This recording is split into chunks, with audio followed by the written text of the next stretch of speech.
ये आप देख सकते हैं प्रिंट का बटन आ रहा है, ठीक है। इसको आपने प्रिंट करके ब्लैंक पेज पे लेके आपने ब्लैंक पेज पे ले लेना इसका प्रिंट जनाब।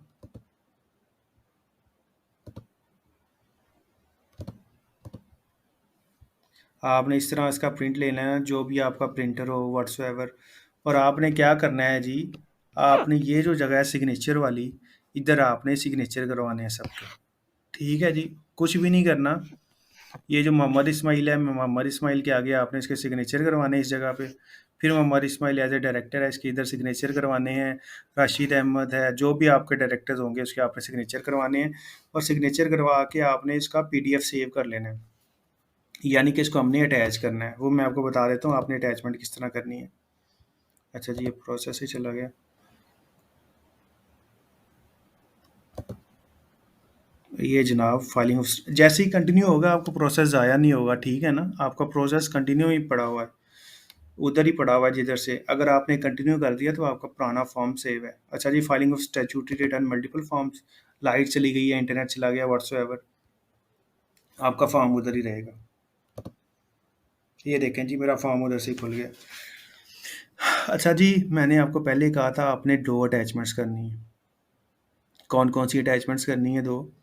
एक ऑडिटर की अपॉइंटमेंट है जी, ऑडिटर की कॉन्सेंट। और मैं आपको बता देता हूँ जनाब, ऑडिटर जो है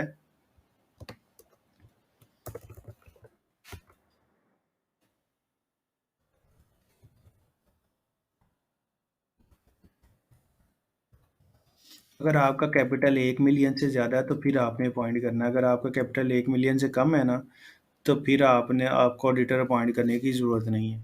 तो ये भी देख लीजिएगा। अच्छा, अब मैं क्या अटैच करूँगा? अब मुझे दो चीज़ें अटैच करनी है, एक ऑडिटर कॉन्सेंट और एक फॉर्म 28। फॉर्म 28 का मैंने आपको बताया था, यहाँ पे क्लिक करेंगे और ये जनाब प्रिंट का ऑप्शन आ रहा है, प्रिंट लेके साइन करवा के और आप फिर दोबारा अटैच कर देंगे। और अटैचमेंट कहाँ करनी है जनाब? ये 3 ऑप्शन है और आप एक में ही कर दीजिएगा, fill new attachment form, filing of return CRO. अगर इधर आप देख सकते हैं अटैच का ऑप्शन है, अटैच पे जाके आप चले जाएं जनाब।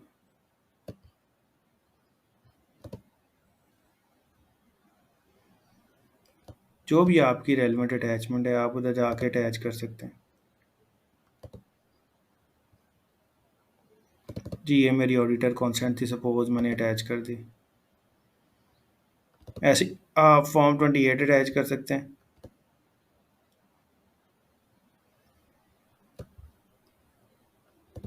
सपोज ये मेरा फॉर्म 28 था, मैंने अटैच कर दिया। अटैच करके आपने सेव फॉर्म करना है, आपकी अटैचमेंट सेव हो जाएंगी। और आप इन अटैचमेंट्स को व्यू भी कर सकते हैं, ठीक है ना। ये मैंने अटैच किए थे।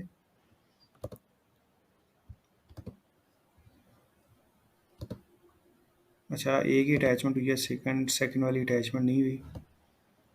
तो आपने ऐसी दोनों अटैचमेंट्स कर देनी है, ठीक है ना। ये जी दोनों अटैचमेंट्स हो गई। तो ये बस कंफर्म करने के लिए था कि अटैचमेंट्स दोनों लग गई हैं कि नहीं। अगर एक ही होगी तो वो फ़ौरन खुल जाएगी, अगर एक से ज़्यादा होंगी तो ये नीचे आ रही होंगी, ठीक है। तो ये जनाब ये दो अटैचमेंट्स हो गई। सेव फॉर्म कर देंगे उसके बाद। इसके बाद आपने जनाब फिल न्यू बैंक चलान करना है। इसको बैंक चलान को सिर्फ आपने सेव कर देना। अच्छा, ये फाइलिंग फ़ी है क्योंकि वो फॉर्म ये आपने फाइल करना होता है with in 30 days of AGM. और फॉर्म 29 आपने करना होता है with in 15 days of change, यानी कि 15 डेज़ ऑफ इलेक्शन आपने करना था। तो ये 22 ख़त्म हो गया, अब तो 23 से अड़ गया। अच्छा, उसके बाद आपने साइन फॉर्म, अगर ऑथराइज इंटरमीडियरी मेरा होता तो इधर वो उसका ऑप्शन आ रहा होता साइन फॉर्म का।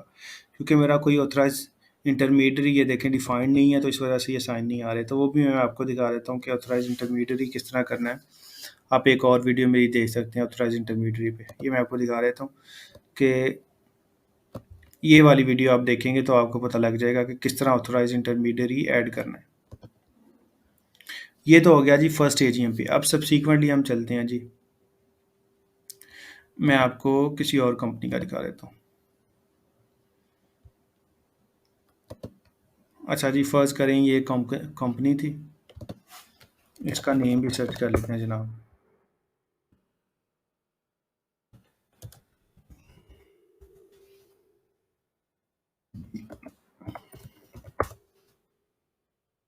ये बनी है 2019 को, इसका फॉर्म बना हुआ है 28/10/2022 पे। तो यानी कि इसका फॉर्म तो बना होगा। तो मैं आपको बता देता हूँ। सपोज़ कर लें जनाब इसकी एजीएम हम कर लेते हैं, क्योंकि वो सब्सीक्वेंटली तो शायद कंटिन्यू करने ना दे। एनी हाउ मैं करके देख लेता हूँ। अक्टूबर 23, ये देखें ना, वो अप्रैल से आगे नहीं जा रहा, क्योंकि अक्टूबर वाला टेन्योर तो ओपन नहीं हुआ हुआ। एनी हाउ इसको आपने करना किस तरह? चलें हम इसकी एजीएम की डेट कर लेते हैं जी।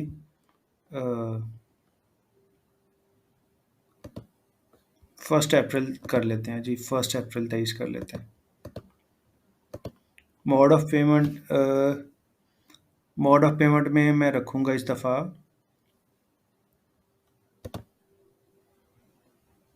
बैंक चालान।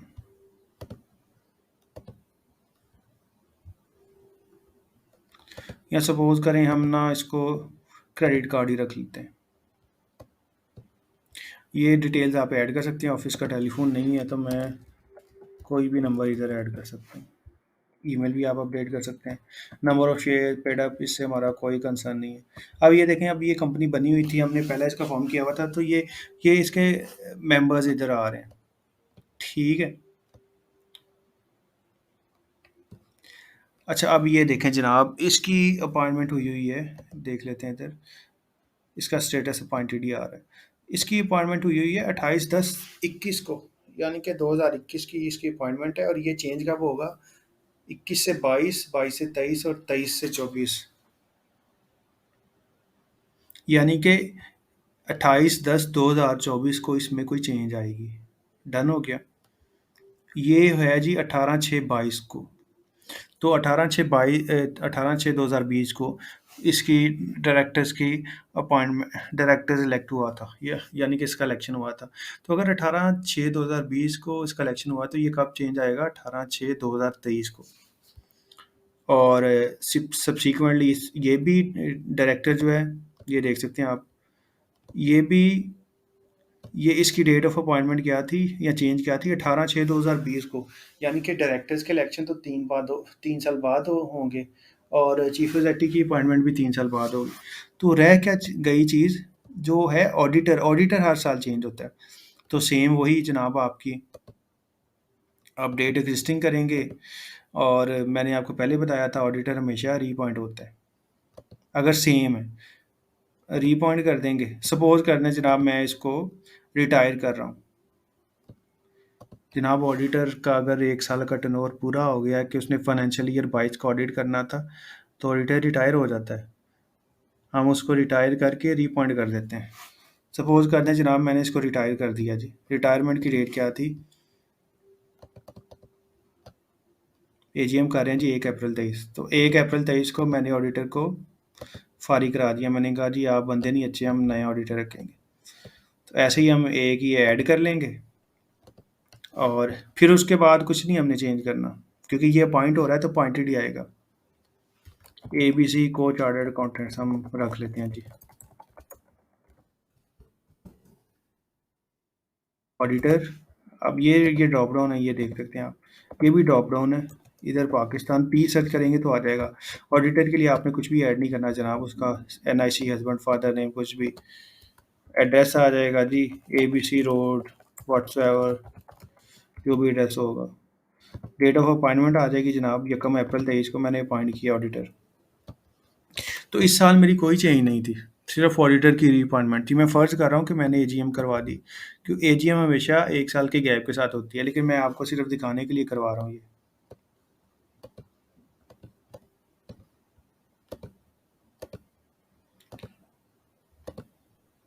ये किधर गया जनाब चीफ एग्जेक्टिव?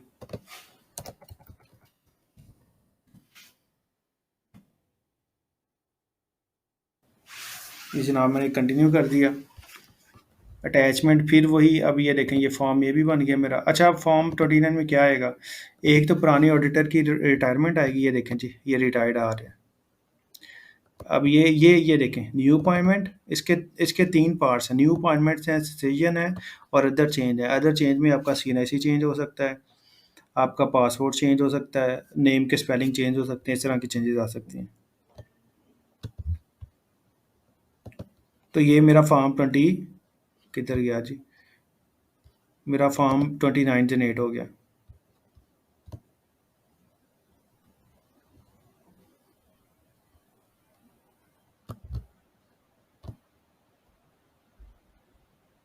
अच्छा, इसको मैंने कंटिन्यू किया था कि नहीं किया? एनी हाउ इसको दोबारा देख लेते हैं जी।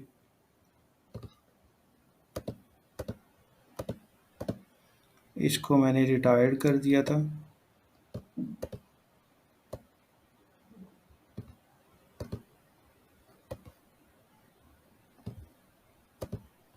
अच्छा जी, शायद प्रोसेस सेव नहीं हुआ, तो इसको हम दोबारा ही कर लेते हैं। अच्छा जी, 1 अप्रैल 23 को हमने रिटायर कर दिया था इसको,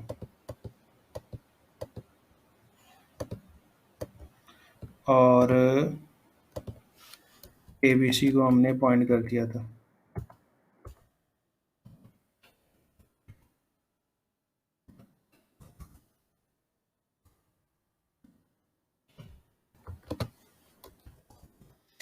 एजीएम जो है ना, वो हमेशा 28 अक्टूबर को होगी, या अगर आपकी कुछ स्पेशल, सपोज करें जी मेरा फाइनेंशियल ईयर जो है दिसंबर है, तो मैं आपको इस हिसाब से करवा रहा हूँ कि सपोज कर लें फाइनेंशियल ईयर दिसंबर था, तो कब होगी? Within 4 months of the closure of financial year, तो वो कब बनेगा? 28 अप्रैल पे। तो सपोज कर लें इस कंपनी का जो फाइनेंशियल ईयर है वो स्पेशल है, 1 जनवरी से लेके 31 दिसंबर। अगर अगर 1 जुलाई से लेके 30 जून को होगा, तो उसका क्या आएगा जनाब? उसका आएगा जी, within 4 months of the closure of financial year, वो 28 अक्टूबर बनेगी। अच्छा जी, इधर इसको हम कंटिन्यू कर देंगे।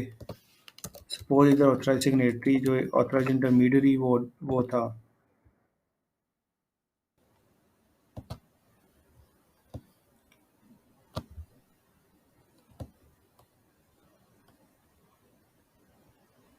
अच्छा जी, डेट मिस होगी, सॉरी। ये मैंने डेट ऐड कर दी जी, ऑडिटर की अपॉइंटमेंट की। पर्टिकुलर्स मेरे पूरे हो गए, मैं कंटिन्यू करूँगा। अच्छा जी, एरर दे रहा है।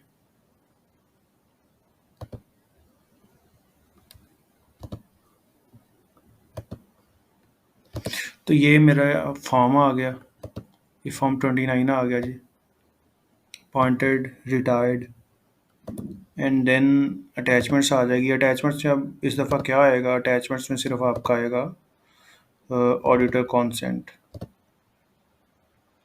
ऑडिटर कॉन्सेंट ले लें, और इसके बाद जनाब आपने चालान फार्म को सेव कर देना है।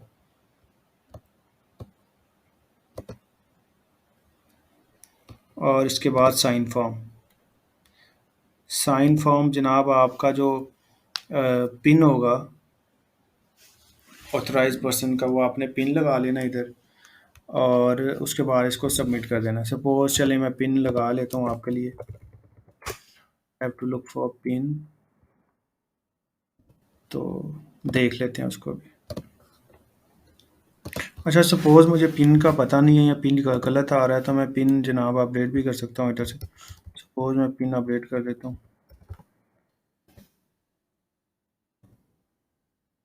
अब मैं चला जाता हूँ प्रोसेस लिस्ट में, स्टैट्यूटरी रिटर्न, साइन फॉर्म्स पे जाऊँगा, अपडेटेड पिन ऐड करूँगा या व्हाट्सएवर जो आपका पिन है, अप्लाई यूज़र पिन। अच्छा जी, वो कह रहा है जी कि आप ऑथराइज नहीं हैं, तो मैं बिल्कुल जनाब ऑथराइज नहीं हूँ, क्योंकि मैं तो अपने पर्सनल पोर्टल से ऐड कर रहा हूँ। तो जनाब मैं लॉग आउट करके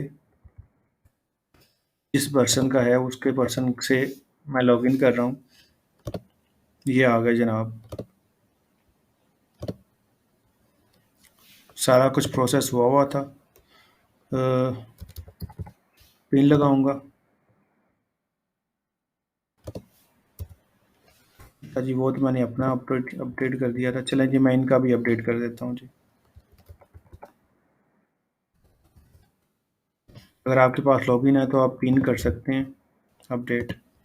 process list, statutory return, form A, form 29, then they will be user pin apply करूँगा।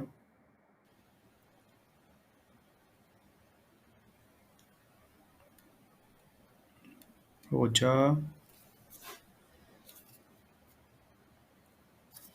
And then I will submit the process.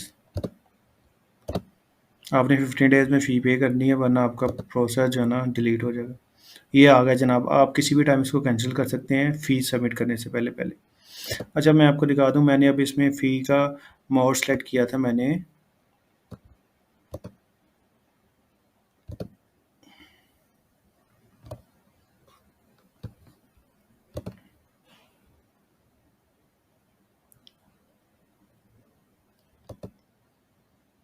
फ़ी का मोड मैंने जनाब क्या सेलेक्ट किया था, इधर से देख लेते हैं। ये मैंने सेलेक्ट किया हुआ जी क्रेडिट कार्ड। अगर बैंक किया होता तो इधर ब्रांच की डिटेल आ जाती है। अगर ई पेमेंट किया होता तो ई पेमेंट आ जाती है। अगर आपने बैंक का किया होता तो आपने फिर इधर से प्रिंट लेके इसके 2 पेजेस निकलने थे। Original copy, applicant copy, branch copy और बैंक कॉपी। मतलब कि 2 पेजेस निकलने थे इसके। फर्स्ट पेज पे ये 2 आ रहे होने थे, सेकंड पेज पे वो। ये देख सकते हैं, ये सिंगल ही पेज है। तो अगर आप ब्रांच का बैंक सेलेक्ट करते तो वो आ जाना था। तो ये देखें, ये इसमें आ रहा है बैंक कॉपी, ब्रांच कॉपी और एप्लीकेंट कॉपी और ओरिजिनल कॉपी। लेकिन ये क्योंकि क्रेडिट कार्ड है तो आपने खुद पे करना है, ये बैंक में एक्सेप्टेबल नहीं है। इसको भी आप ऐसे प्रिंट करके रख सकते हैं, ये प्रिंट का ऑप्शन है। अच्छा, इसके लिए आपने क्रेडिट कार्ड के लिए किधर चले जाना है, ये है जनाब ऑनलाइन पेमेंट का मेथड। और अगर आप ई पेमेंट सेलेक्ट करते हैं तो आप इधर आ जाएंगे। ई पेमेंट में कुछ नहीं आ रहा क्योंकि मैंने सेलेक्ट ही जनाब ऑनलाइन पेमेंट किया है। तो ऑनलाइन पेमेंट के लिए क्या होना चाहिए, आपके पास डेबिट या क्रेडिट कार्ड होना चाहिए और वीज़ा या मास्टर पेमेंट का। अब ये आ गया मेरे पास, 571 की फ़ीस है। मेक पेमेंट पे क्लिक करूँगा, मेक पेमेंट पे जाऊँगा और अपने डेबिट या क्रेडिट कार्ड जो वीज़ा या मास्टर कार्ड है उसके पर्टिकुलर्स ऐड करूँगा।